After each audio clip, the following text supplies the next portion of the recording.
Habemus papam.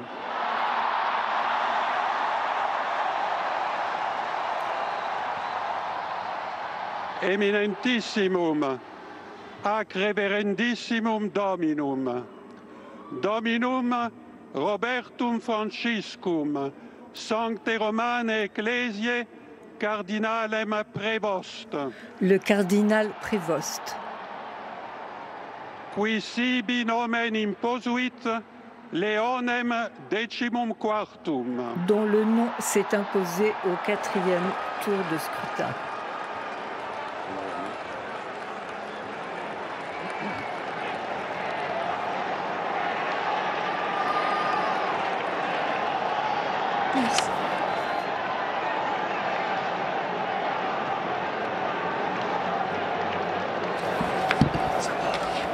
Et vous venez de l'entendre, ce nom du nouveau pape, c'est celui du cardinal Robert Francis Prévost, qui est un cardinal américain. Alors là, pour le coup, c'est une vraie surprise? Non, parce que c'est un faux américain. C'est-à-dire qu'il a des parents qui, sauf erreur de ma part, sont français et italiens. Donc on a un peu gagné ce soir. D'une certaine façon, vous pouvez dire ça. Mais c'est quand même une surprise par rapport aux favoris. Et il a beaucoup exercé son ministère en Amérique latine. Mais il est né à Chicago. Voilà. Donc c'est un pont, c'est un homme qui est capable de faire un pont. Et surtout, il est préfet du dicaster pour les évêques. C'est-à-dire que c'est lui qui était à la tête de la nomination de tous les évêques du monde. C'est quelqu'un qui connaît parfaitement tous les rouages. Et en plus, il a une réputation de grande modestie. Il est Frédéric, écoutez, il n'a été créé cardinal qu'il y a un an, un peu plus, oui, en septembre 2023. Donc, c'est un tout nouveau cardinal qui est ce soir pape et qui va donc diriger l'Église qui elle-même règne sur 1,4 milliard d'hommes et de femmes. Alors, revenons sur sa fiche civile, si je puis dire. 69 ans, c'est l'âge que doit avoir un pape quand il est élu. Pas trop jeune, pas trop vieux. 69 ans, c'est assez jeune. C'est-à-dire que ça nous permet de prévoir un pontificat assez long, compte tenu de l'allongement de l'espérance de vie. Ça veut dire que les cardinaux ont pris ce risque-là. Frédéric, religieux de l'ordre de Saint-Augustin, c'est à nouveau un ordre. On se souvient que le pape François était donc un jésuite. C'est la première fois dans l'histoire de la papauté qu'un jésuite était élu pape. Est-ce que le fait qu'il soit religieux de l'ordre de Saint-Augustin nous donne une indication de ce que seraient ses orientations en tant que pape ? Non, il existe de très nombreuses congrégations religieuses, masculines et féminines, qui se réclament de cette racine-là, du grand théologien d'Afrique du Nord que fut Saint-Augustin. Donc, là, je ne tirerai pas de conclusion immédiate. Est-ce qu'on sait quel nom il a choisi ou est-ce que c'est lui-même qui va l'annoncer ?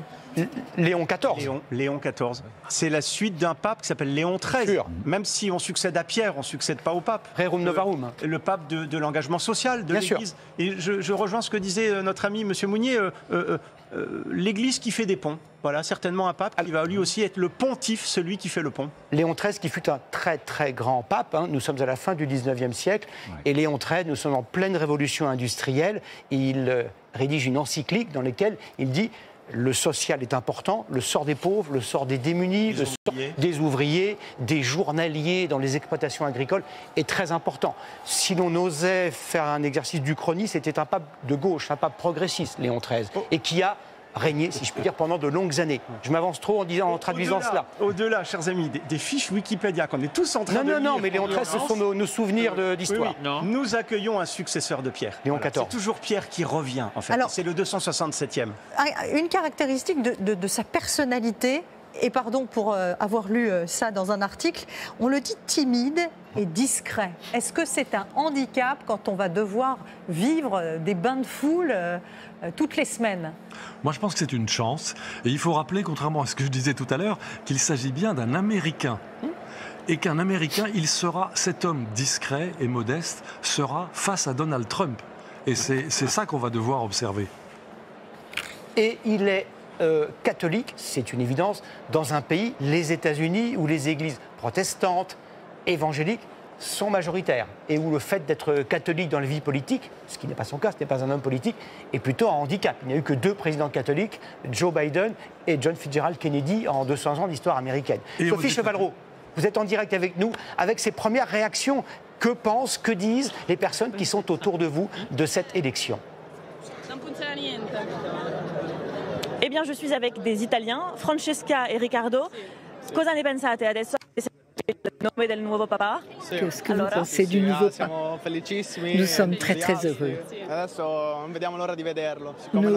Nous attendons de le voir avec impatience. Il n'est pas italien, mais ce n'est pas un problème pour nous. C'est peut-être même mieux.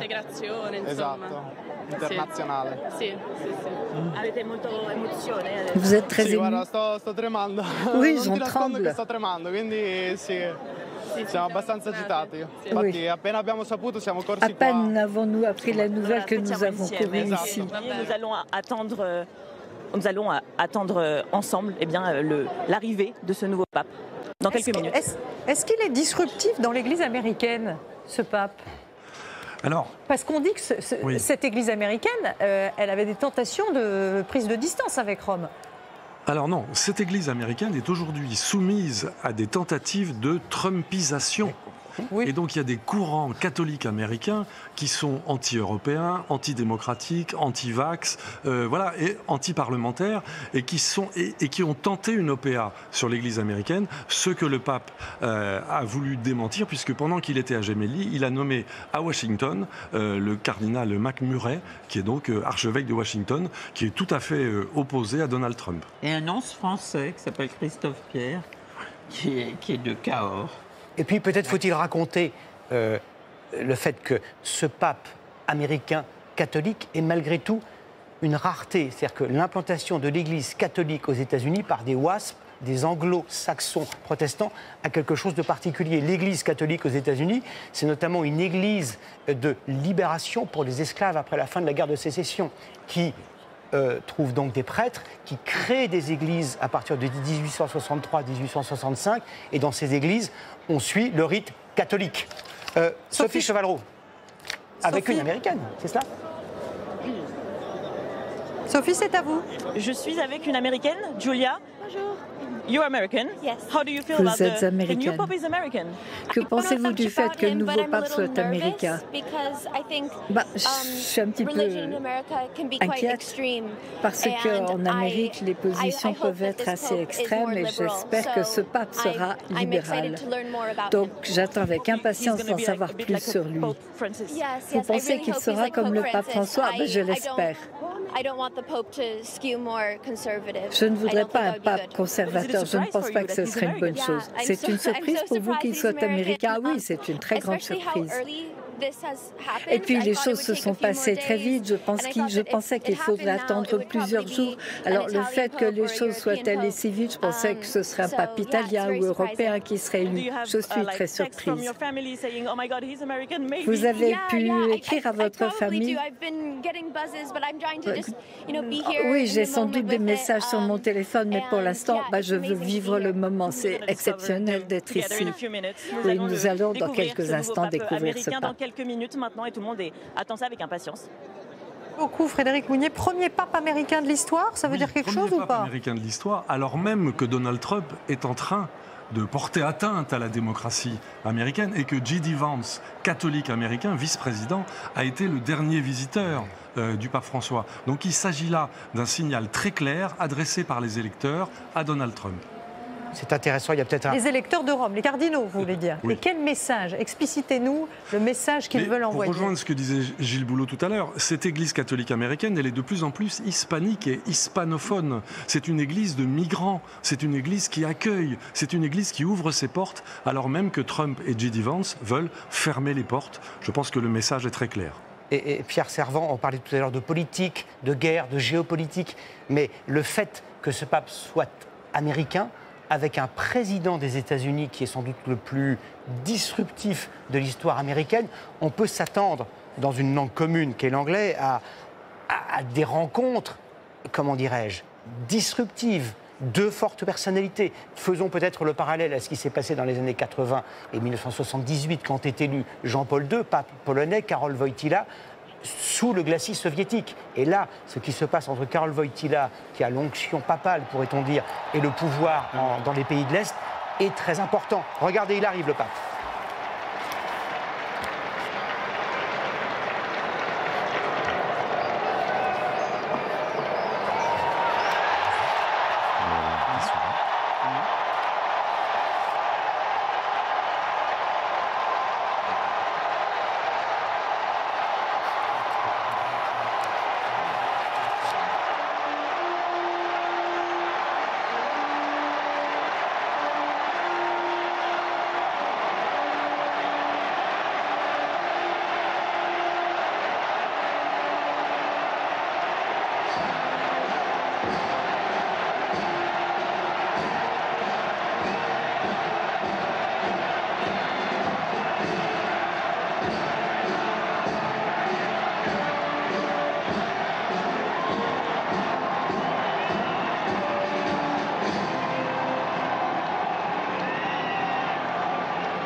visage de ce pape qui, pour tous ses fidèles, est une page blanche. Que va-t-il faire? Quels seront ses premiers gestes, ses encycliques, ses orientations, ses choix, ses déclarations et ses premiers mots qu'on va sans doute entendre dans un court instant?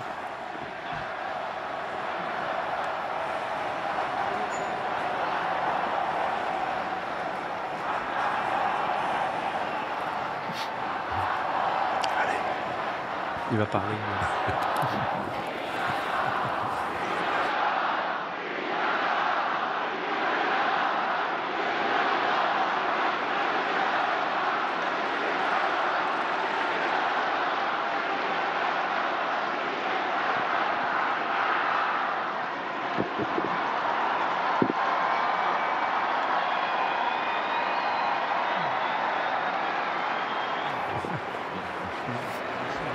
Vous avez vu ces drapeaux qui s'entrechoquent.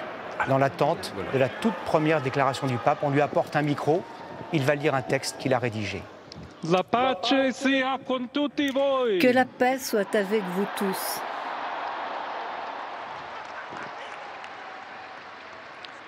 Fratelli, sorelle carissimi. Mes très chers frères, mes très chères sœurs.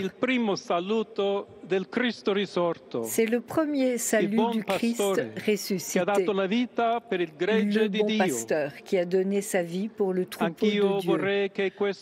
Moi aussi, je voudrais que ce salut de paix entre dans nos cœurs, qu'il aille jusqu'à vos familles, qu'il aille jusqu'à tous, où qu'il soit, qu'il atteigne tous les peuples, qu'il atteigne toute la terre. Que la paix soit avec vous. Salut les filles. Bonne suite. À vous le boulot maintenant.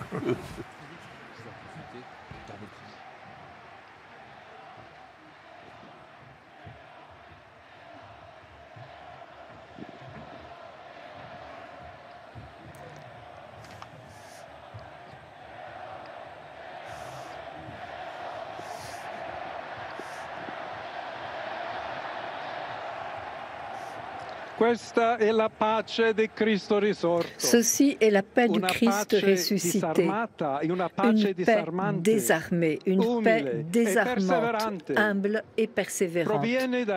Elle vient de Dieu, Dieu qui nous aime tous, inconditionnellement.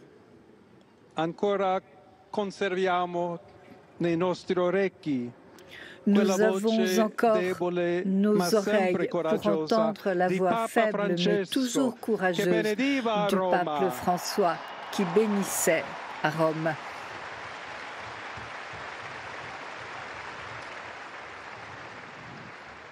Le peuple qui bénissait Rome, qui donnait sa bénédiction au monde entier, ce matin du jour de Pâques. Accordez-moi de donner suite à cette bénédiction. Dieu nous aime, Dieu nous aime tous. Le mal ne prévaudra pas. Nous sommes tous entre les mains de Dieu. Et donc, sans peur, unis, main dans la main avec Dieu et entre nous, allons de l'avant. Soyons les disciples du Christ. Le Christ nous précède. Le monde a besoin de sa lumière. L'humanité a besoin de lui comme un pont pour être atteinte par Dieu et par son amour. Aidez-nous, vous aussi, à construire des ponts par le dialogue, par la rencontre, en nous unissant tous pour être un seul peuple, toujours en paix. Merci au pape François.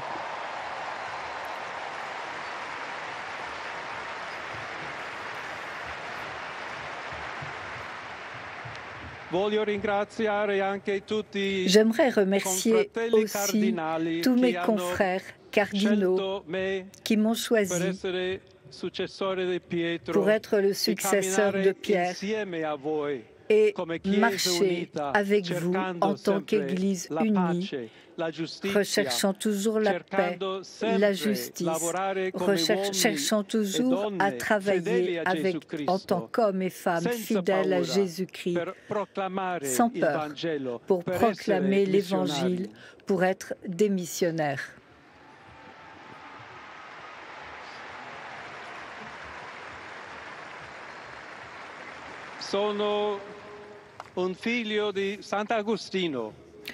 Je fais partie de l'ordre de Saint-Augustin.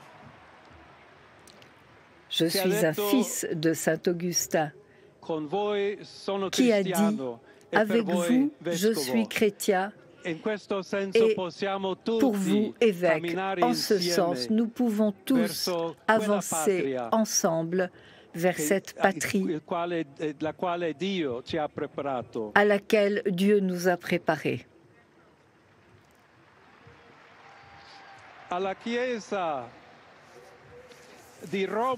À l'Église de Rome, j'adresse un salut tout particulier.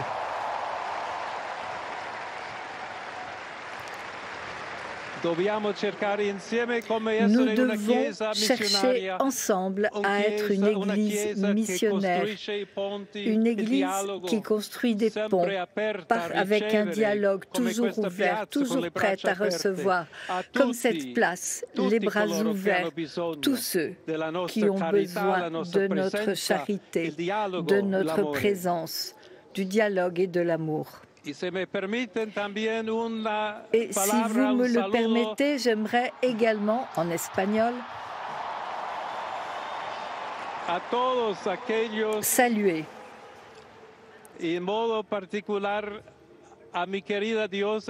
en particulier mon diocèse de Chiclayo au Pérou,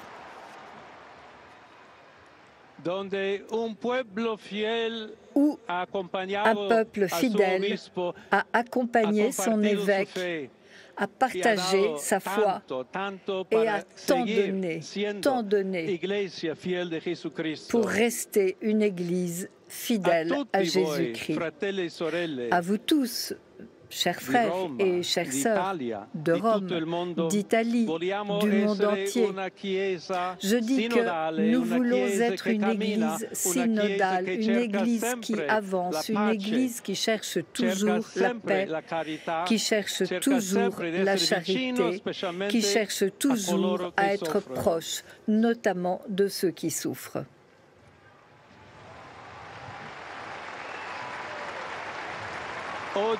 Aujourd'hui, jour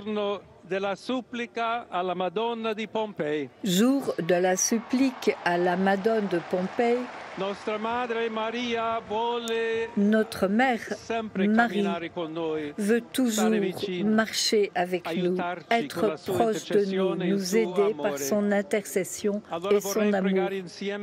Et avec vous, je voudrais prier.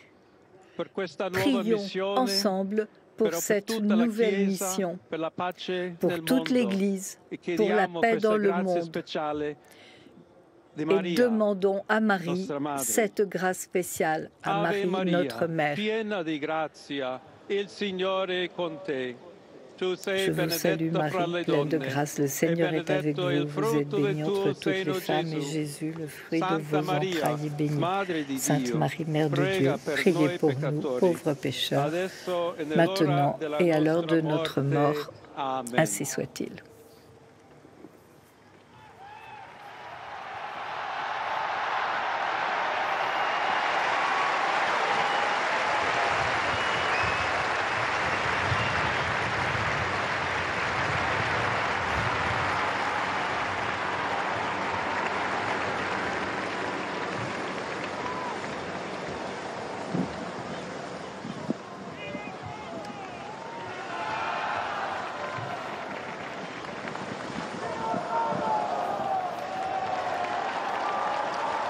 Il Santo Padre Leone, a tutti i fedeli presenti, le Saint-Père Léon, à tous les fidèles présents et à ceux qui reçoivent sa bénédiction, par la radio, la télévision et les autres technologies de communication, accorde indulgence plénière sous la forme établie par l'Église. Prions Dieu Tout-Puissant qu'il conserve le pape pour lui permettre de guider l'Église et qu'il assure la plénitude de l'Église dans le monde entier.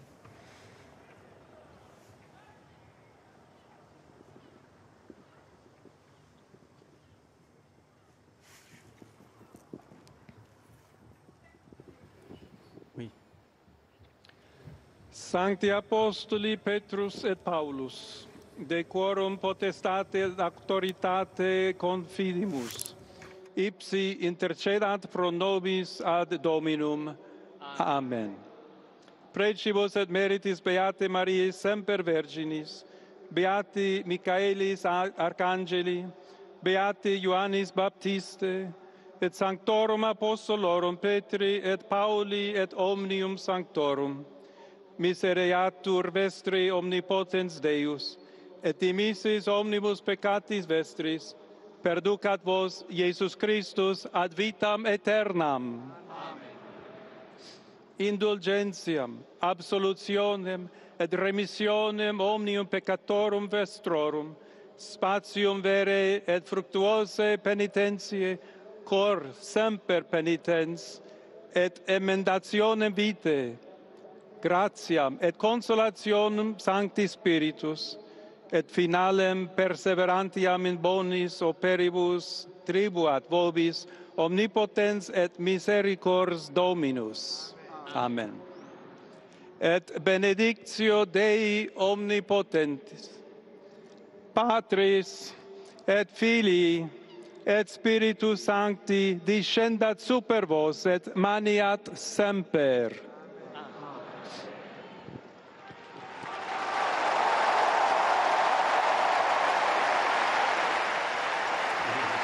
Oui, on va expliquer.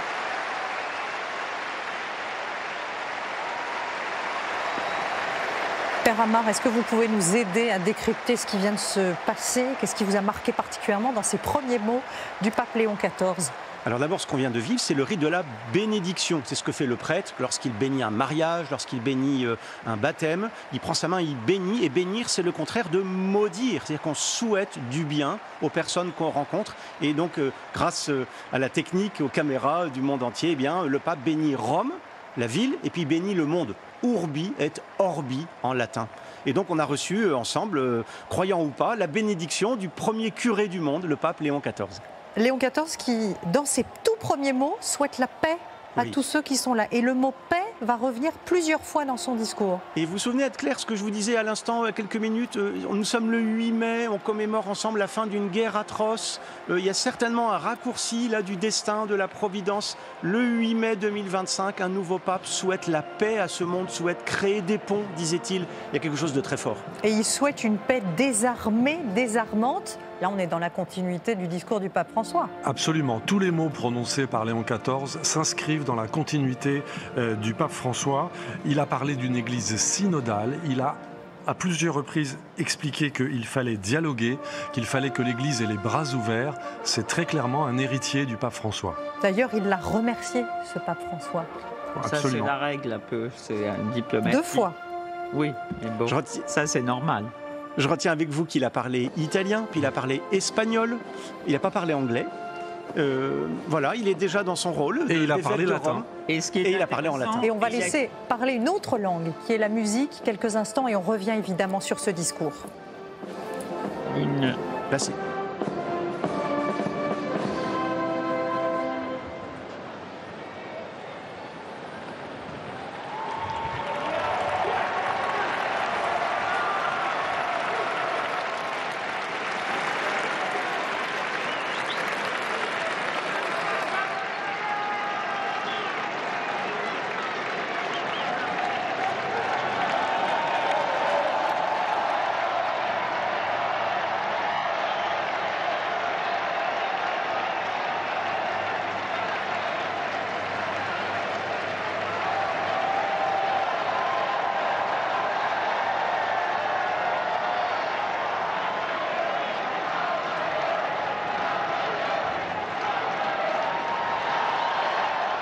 est moins...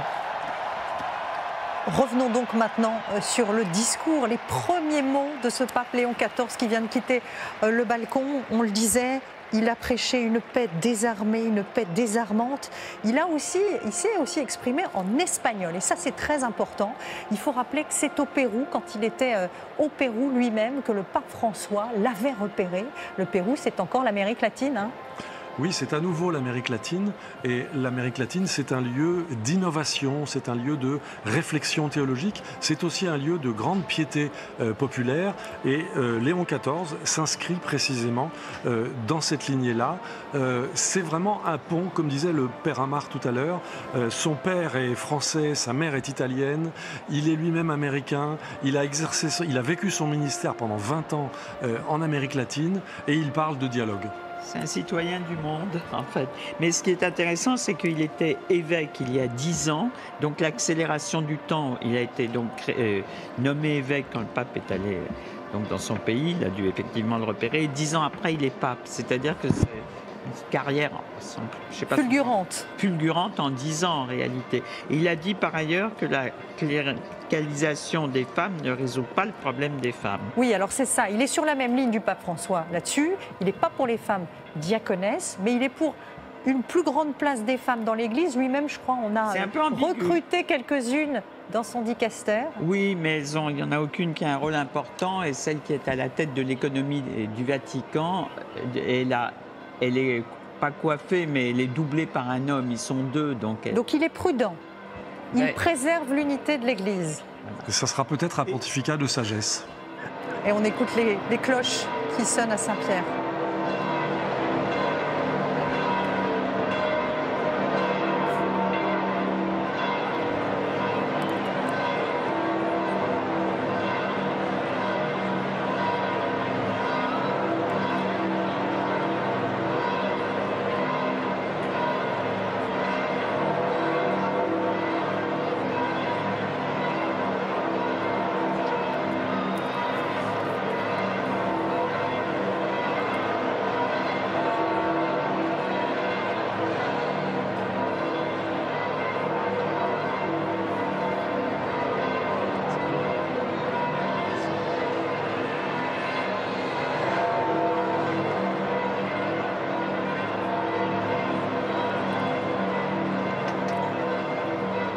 Ces images impressionnantes de cette place Saint-Pierre pleine de monde, peut-être 200 000, 300 000 personnes, nous disaient nos envoyés spéciaux, dont beaucoup étaient déjà là dans l'attente de cette fumée blanche qui est arrivée au terme de ce 3e jour de conclave. On le disait tout à l'heure, hein, c'est un vote qui a dû être assez simple à faire, assez unanime. C'est un pape qui est donc, je ne sais pas si on peut parler de légitimité, mais qui en tout cas fait l'unanimité ou en tout cas qui fait consensus au sein du Vatican aujourd'hui, un pape américain, on le disait, un pape qui a été repéré par le pape François au Pérou, en Amérique latine, un pape qui s'inscrit dans son discours dans la continuité, un pape relativement jeune, 69 ans. On parlait de son attitude physique, parce qu'évidemment, dans ses premiers mots, il y a aussi ses premiers gestes, il y a aussi cette attitude. Est-il prêt à endosser la charge? Manifestement, oui.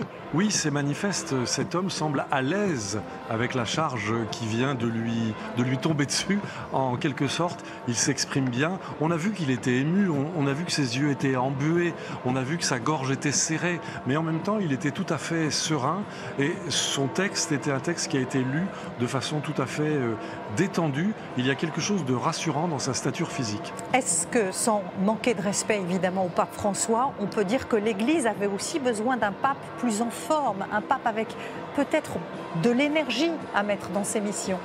Certainement, et attention, ça veut dire que si ce pape est jeune, on va l'avoir longtemps.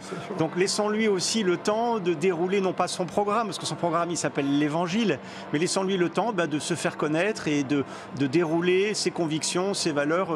Voilà, moi je sens un profil, on verra, je sens un profil pastoral et romain à la fois, parce qu'il habite Rome, c'est le seul cardinal qui déménagera pas, il est déjà chez lui. Et puis un homme de service aussi, mais l'avenir nous dira un peu ce qu'il veut communiquer. Alors je vous précise que comme il est américain, évidemment, le président Donald Trump l'a félicité et a déclaré que c'était un honneur, un grand honneur pour les États-Unis. Les Américains qui sont nombreux sur cette place Saint-Pierre, je crois que Sophie Chevalleroux, vous êtes aux côtés d'une citoyenne américaine. Tout à fait, oui, je suis avec Julia, avec qui on était tout à l'heure, et sa maman qui était très émue durant les premiers mots du pape. Vous étiez très émue pendant les premiers mots du pape, vous comprenez un peu le français. You were very emotional during his first words. Yes, I was very emotional above all because he repeated the word peace many times. And to have a pope whose main focus in his first speech was peace for the world is important. Elle était très émue parce que ses premiers mots étaient la paix. Il a répété plusieurs fois la paix pour le monde. What do you wait from him? Qu'est-ce que vous attendez de lui désormais? I hope that he will continue the work of Pope Francis, who was a more open-minded pope, and I also hope that he will act on his words and try to bring peace to the world. Elle espère que ce pape va s'inscrire dans la continuité de ce qu'a fait le pape François, qu'il sera aussi ouvert d'esprit comme lui. Was it a surprise that the new pope is American? Est-ce que c'était une surprise de découvrir un pape américain? Yes, indeed it was. I was watching Italian television earlier and I saw that his name was coming up among the top 5. Elle regardait la télévision italienne plus tôt et elle a vu que son nom sortait parmi le top 5 des favoris. Yeah, and but here, when I heard his name, I was very surprised, and there was a priest close by who said, yes, he was an American Pope from Boston, yes, and he took the name Leonis XIV. Voilà, elle a appris quelques informations sur lui depuis, et voilà, on sent beaucoup d'émotion chez Isis. On retrouve une autre de nos envoyées spéciales, Margot Haddad. Vous êtes juste à côté de cette place Saint-Pierre avec Étienne Pépin, qui est un fin connaisseur du Vatican. Qu'avez-vous pensé tous les deux de ce premier discours du pape Léon XIV ? Un discours pour la paix qui est donc dans la continuité de ce que représentait le pape François, un pape américain mais qui parle aussi aux latino-américains. 2 milliards, plus de 2 milliards de fidèles catholiques aux États-Unis, c'est donc énorme pour ces fidèles qui attendent ici. Étienne Pépin, vous avez vécu ce moment à mes côtés. Il est vrai que ce pape représente quelque chose de particulier pour les milliers de fidèles ici ce soir. Évidemment, c'est un père aux dimensions universelles, un américain, de père français, de mère italienne, qui a vécu au Pérou, qui a été préfet du dicaster pour les évêques, qui en connaît à travers le monde entier, comme les fidèles qui sont là, place Saint-Pierre ce soir. C'est un père aux dimensions universelles, aux dimensions du monde. Et surtout un message envoyé aux Américains ce soir pour le monde entier. D'abord, un message pour la paix, c'est ce qu'on a entendu d'abord, cette grande prière pour la paix. Il arrive là, comme pape, dans un monde troublé, bouleversé par la guerre en Ukraine, au Moyen-Orient et partout à travers le monde. Il n'y a jamais eu autant de conflits dans le monde et il a démarré son pontificat par un appel magistral à la paix, le pape Léon XIV. Il va prendre sans doute la suite de Léon XIII, qui était déjà un pape voilà, aux dimensions universelles et voilà, vraiment un pape social. Et bien voilà, c'est ça qu'on va vivre désormais dans l'Église catholique avec Léon XIV, un pape pour la paix. Merci Étienne Pépin. Merci beaucoup Margot. Une autre réaction, le président colombien qui appelle le nouveau pape à défendre les migrants, je cite, humiliés aux États-Unis. On parlait tout à l'heure des propos du pape François face à la politique de Donald Trump qui avait annoncé des expulsions massives. Le pape François qui avait demandé aux fidèles de s'opposer à la politique américaine. D'ailleurs, la Maison-Blanche avait recadré sèchement le pape François. Là, on a un pape américain. Est-ce qu'il va y avoir un message de la part du Vatican sur la question des migrants au président américain? Évidemment, il faut se souvenir de la polémique qui avait eu lieu entre le pape François et le gouvernement américain à propos de la définition du prochain. Le vice-président J.D. Vance avait expliqué que le prochain, c'est celui qui est à côté de moi. C'est ma sœur, ma cousine, ma femme, et puis plus tard, on s'occupera des autres. Le pape François l'avait recadré très précisément en disant, selon l'Évangile, le prochain, c'est le plus éloigné. C'est la parabole du bon samaritain. Et là, il y avait une controverse qui était très très forte. Que pensez-vous, que pense précisément Donald Trump vraiment de ce pape-là? Est-ce que... Écoutez, il faut quand même rappeler que Donald Trump a eu l'incongruité de se produire sur les réseaux sociaux déguisé en pape. C'est tout dire de l'homme et c'est tout dire du respect qu'il porte à cette institution-là. Et du mauvais goût. Et du mauvais goût également. D'abord. Voilà. Ouais. Père Amar, il a beaucoup parlé de Saint-Augustin. Oui, bien sûr, c'est un fils de Saint-Augustin. Vous savez qu'il y a plusieurs façons d'être prêtre dans l'Église. On peut être prêtre du clergé d'un diocèse, prêtre de base, on va dire prêtre un peu comme un médecin généraliste. Puis ensuite, peut être religieux. Par exemple, le pape François était jésuite. Eh bien lui, ce pape, il est augustinien, disciple d'Augustin, un grand auteur spirituel qui date du IVe siècle. On est dans les ans 300-350 après Jésus-Christ. Il nous vient d'Afrique du Nord, de Tunisie. Et Saint-Augustin, il est l'auteur d'un livre qui est un best-seller de librairie qui s'appelle Les Confessions de Saint-Augustin. Et l'auteur de cette phrase, j'imagine que beaucoup d'entre nous connaissent, aime et fais ce que tu veux. Vous voyez, c'est un beau programme de vie. Fais ce que tu veux. Alors, est-ce qu'il aura cette liberté qu'avait le pape François vis-à-vis de la curie? On a beaucoup parlé du caractère très fort du pape François, du caractère, cette prise de décision très personnelle. Caroline Pigozzi, vous avez connu plusieurs papes. Comment vous analysez la personnalité qui annonce la gouvernance de ce pape Léon XIV? C'est un religieux qui était à la tête de son ordre. Donc je pense qu'il aura un certain caractère et surtout il saura mener les hommes parce qu'il est membre du clergé régulier et donc il sait, c'est un meneur d'hommes. Parce que quand on a derrière soi beaucoup de gens dans son ordre, on sait faire. C'est non seulement un meneur d'hommes, mais c'est aussi... Parce que c'est un religieux, il est habitué à vivre selon la règle d'une sorte de démocratie interne. Vous savez, les religieux décident entre eux de ce qu'ils font, de leur avenir, de leurs orientations. C'est ce qu'on appelle le chapitre, avoir voix au chapitre. Cet homme-là, Léon XIV, il est habitué à ce fonctionnement-là et on le verra peut-être à l'œuvre. On va retrouver tout de suite Margot Haddad. Vous êtes aux côtés d'un homme qui connaît bien le pape Léon XIV qui vient d'être élu. Oui, Anne-Claire, Monseigneur Rouget, qui a travaillé avec ce nouveau pape, Léon XIV. Bonjour, Monseigneur Rouget. Que pouvez-vous vous dire de la personnalité de ce pape? Alors, moi, c'est une très, très grande joie, une très, très grande émotion d'être ici et de vivre ce moment incroyable dans une ferveur populaire absolument unique. Le cardinal Prévost, désormais le pape Léon XIV, sa personnalité se manifeste d'abord par son nom. Et moi, je rêvais d'un pape Léon XIV. D'abord parce que Léon XIII, à la fin du XIXe siècle, a été le grand pape de l'ouverture au monde, de la doctrine sociale de l'Église. Et puis le premier Léon, Léon le Grand, au Ve siècle, a été le grand pape de l'unité de l'Église dans la foi et de l'annonce de la foi à un monde qui était en pleine déstructuration. Le cardinal Prévost, le pape Léon XIV, c'est un missionnaire, c'est un intellectuel et un pasteur en même temps. Il est américain du Nord d'origine, mais il a été missionnaire en Amérique du Sud. Et depuis quelques années, il était en quelque sorte notre responsable, puisqu'il était le préfet du dicastère pour les évêques, donc un peu le référent de tous les évêques du monde ici à Rome. Et tout le mois d'octobre dernier, je travaillais au synode ici à Rome, et j'ai eu de nombreuses occasions d'échanger avec lui. J'ai été très impressionné par une de ses interventions, et puis après, les occasions d'échanger tout simplement étaient vraiment magnifiques.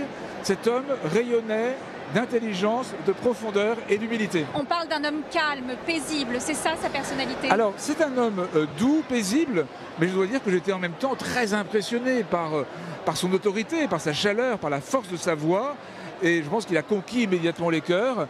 C'est sûrement un homme humble, un homme doux, mais manifestement aussi un homme d'autorité spirituelle. Donc c'est pas forcément une surprise pour vous? Alors, c'était un des noms qu'on entendait parmi beaucoup d'autres, mais j'avoue que c'était très difficile de savoir quand même qui allait vraiment surgir. Et c'est une surprise, je trouve quand même, c'est une surprise de Dieu. Et c'est une magnifique surprise. Et surtout, je trouve que l'amorce de son premier contact avec le monde pour annoncer la paix du Christ ressuscité, c'est quelque chose de magnifique. Merci beaucoup, Monseigneur Rouget. Merci beaucoup Margot. Je me tourne vers les spécialistes avec qui on a fait des pronostics ces derniers jours. Les bookmakers sont bien embêtés ce soir. C'était une surprise, cette élection. Pour nous aussi, on s'est tous trompés, mais à culpa, je l'avoue, tout à fait humblement. Et par ailleurs, je suis allée au Pérou avec le pape, on l'a accompagné, on l'a suivi partout. Et je dois en plus ajouter une deuxième faute, c'est que je n'avais pas repéré ce cardinal quand on est allé au Pérou. Pourtant, on a scotché derrière le pape pendant tout le voyage et il nous a échappé. En tout cas, moi, il m'a échappé. Qu'est-ce que ça dit de ce qui s'est passé pendant le conclave? Les favoris se sont complètement anesthésiés les uns les autres? Je ne sais pas, mais en tout cas, ça s'est passé très vite. ça s'est passé très vite. Cet homme a été fortement élu. C'est vraiment un homme de consensus. On va regarder tout de suite le portrait de ce nouveau pape Léon XIV. Regardez. Voici donc le nouveau pape, un Américain, une première dans l'histoire. Francis Robert Prévost, 69 ans, est né à Chicago d'un père français et d'une mère italienne. Il passe une grande partie de sa carrière au Pérou. Il est le président de la Commission pontificale pour l'Amérique latine jusqu'en 2023. Un poste qui lui permet d'avoir des liens privilégiés avec la hiérarchie catholique dans la partie du monde qui compte le plus grand nombre de fidèles. L'élection du cardinal Prévost manifeste la volonté de poursuivre les ponts entre le nord et le sud. C'est ce qu'a souhaité le pape François. Donc c'est une continuité, d'une certaine façon aussi, avec l'Amérique latine, puisque le cardinal Prévost a beaucoup travaillé au Pérou. Le cardinal américain prend une autre dimension le 30 janvier 2023. Le pape François le nomme préfet du puissant dicaster pour les évêques. C'est lui qui est chargé de nommer les évêques du monde entier. Un atout de taille, car il connaît parfaitement les rouages de la curie romaine.